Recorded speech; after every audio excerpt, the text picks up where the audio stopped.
Film बेताब से धर्म जी ने अपने बेटे सनी देओल को फिल्म में लॉन्च करने की इच्छा जाहिर की। तब उन्होंने निर्देशक राहुल रवेल से बात की और पूछा कि कैसे सनी को लॉन्च करना चाहिए। तो राहुल रवेल को राज कपूर साहब की बात याद आई जब वो राज कपूर साहब को बॉबी फिल्म के दौरान असिस्ट कर रहे थे। तब राज कपूर साहब ने उनसे एक बात कही कि नए कलाकारों को लॉन्च करने के लिए रोमांटिक फिल्में सबसे अच्छा जोनर होती हैं। राहुल रवेल इस बात को अपने फिल्म लव स्टोरी में अनुभव कर चुके थे, जिसे उन्होंने न्यू कमर कुमार गौरव को लेकर बनाया था। धर्म जी ने राहुल रवेल से पूछा कि उनके बेटे सनी के लिए फिल्म बनाओगे? तो राहुल रवेल ने कहा कि इससे बड़ी मेरे लिए और कोई बात नहीं हो सकती है। फिर उन्होंने धर्म जी से कहा कि हमें फिल्म के लिए एक नई लड़की की तलाश करनी होगी। अपने एक फिल्म मेकर दोस्त के जरिए उन्हें अमृता सिंह का पता चला। राहुल रवेल ने अमृता सिंह का कोई स्क्रीन टेस्ट नहीं लिया। उनका मानना है कि जब आप किसी से मिलकर बातचीत करते हैं तो अंदाजा हो जाता है कि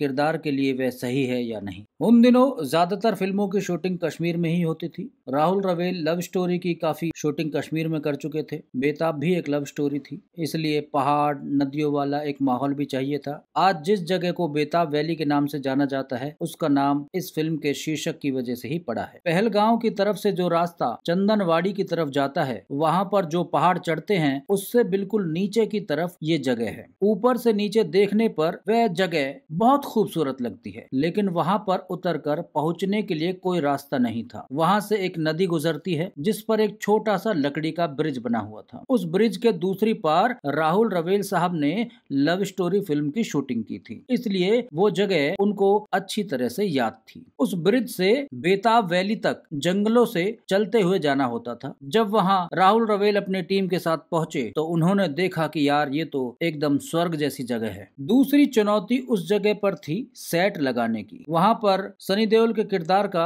लकड़ियों वाला घर दिखाना था। कच्चा रास्ता था, वहाँ पर गाड़ी से पहुंचना जोखिम का काम था क्योंकि गाड़ी वहाँ पर फिसलने लग जाती थी। राहुल रवेल ने सोचा कि लकड़ियों के ब्रिज को सपोर्ट देकर इतना मजबूत तो बना सकते हैं कि उससे गाड़ियां गुजारी जा सके, लेकिन सामान से भरा ट्रक कैसे पहुंचेगा, ये चुनौती थी। पहलगांव से एक कॉन्ट्रैक्टर मिला, उन्होंने कहा कि वो सेट लगा देगा। पहाड़ी से नीचे तक जाने के लिए उसने एक पगडंडी बना दी ताकि यूनिट के वर्कर्स नीचे पहुंच सके। सेट के सारे लोग और सनी देओल गाड़ी से ऊपर जाते थे, फिर पगडंडियों से होते हुए नीचे आते थे। दिक्कत तब आई जब सेट का दूसरा सामान जैसे लाइट वगैरह पहुंचानी थी, जो सिर्फ ट्रक में ही जा सकती थी। फिर उस लकड़ी के ब्रिज को और मजबूत करवाया गया। 2 दिनों में ट्रक लोकेशन तक पहुंच सका। सनी देओल ने फिल्म में जो गाड़ी चलाई है, वो एक गाड़ी की फोटो देखकर बनवाई गई थी। उसमें कुछ लोहे के रॉड्स लगवा दिए गए, जिसकी वजह से वो अनोखी लग रही थी। कश्मीर का शेड्यूल बहुत लंबा था, 55 दिन की फिल्म शूटिंग चली थी। सनी देओल के पिता धर्मेंद्र साहब का ये बड़प्पन था कि वो शूटिंग पर नहीं आते थे। उन्होंने ये जिम्मेदारी फिल्म के निर्देशक राहुल रवेल को सौंपी हुई थी। हालांकि सिर्फ एक दिन के लिए धर्म जी अपनी पत्नी प्रकाश कौर के साथ सेट पर आए थे। सनी देओल की मां प्रकाश जी को लग रहा था कि कई दिनों से उनका बेटा उनसे दूर है। सुबह से शाम तक धर्म जी सेट पर बैठे थे। अगले दिन जब निर्देशक राहुल रवेल ने उनसे पूछा कि आप सेट पर चलेंगे, तो धर्म जी ने कहा कि मैं शूटिंग देखकर बोर हो गया हूँ, वहाँ पूरे दिन क्या करूंगा। बेताब के गानों पर राहुल रवेल जी ने बहुत खासा ध्यान दिया था। पंचम दा यानी कि राहुल देव बर्मन, R.D. बर्मन साहब और आनंद बख्शी साहब की वजह से इस फिल्म के गाने सदाबहार बन गए थे। इस फिल्म में गाना था बादल यूं गरजता है। उसकी शूटिंग राहुल रवेल ने कश्मीर में नहीं बल्कि बॉम्बे में एक स्टूडियो में की थी।